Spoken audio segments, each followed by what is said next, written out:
চুক্তিৰ মাত্ৰ কেইটামান দফা ৰূপায়ণ হ'বলৈ বাকী আছে। ইয়াৰ বাবে ভাৰতৰ সংবিধান সংশোধনৰ প্ৰয়োজন আছে। মই ভাবোঁ যে অহা 2 এদিনতে এই ক্ষেত্ৰত আমি নিশ্চয় ভাল খবৰ শুনিবলৈ পাম।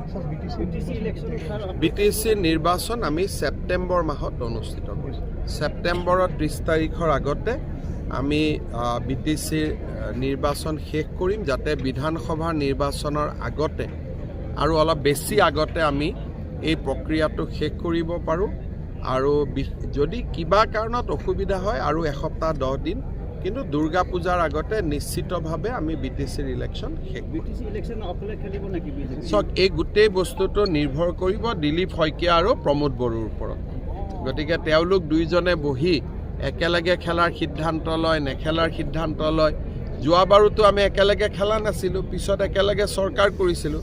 গতিকে এইটো এটা কৌশল আৰু নীতিৰ ওপৰত নিৰ্ভৰশীল। একেলগে খেলিলে যদি বেছি চিট পাওঁ একেলগে খেলিম, একেলগে নেখেলিলে যদি বেছি চিট পাওঁ একেলগে নেখেলিলে হয়। গতিকে কিন্তু UPPL আৰু BJP দুইটাই NDAৰ এটা ঘটক দল আৰু ঘটক দল হৈয়ে থাকিব। চাওক, প্ৰাক্তন NDFBৰ লগত জড়িত প্ৰায়বোৰ কেছে আমি উইথড্ৰ কৰিছোঁ।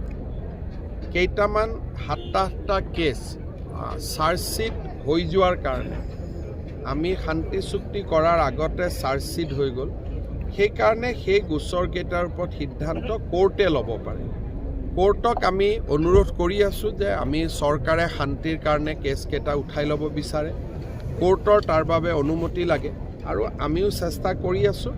আৰু 7-8টা গোচৰ NIAৰ পৰা আমি অসম চৰকাৰলৈ আনিবলৈ চেষ্টা কৰি আছোঁ, যাতে গোচৰকেইটা কোৰ্টত থাকিলেও পৰিচালনা যাতে অসম চৰকাৰে কৰিব পাৰে আৰু তাক যাতে আমি শান্তিৰ স্বাৰ্থত লৈ যাব পাৰোঁ।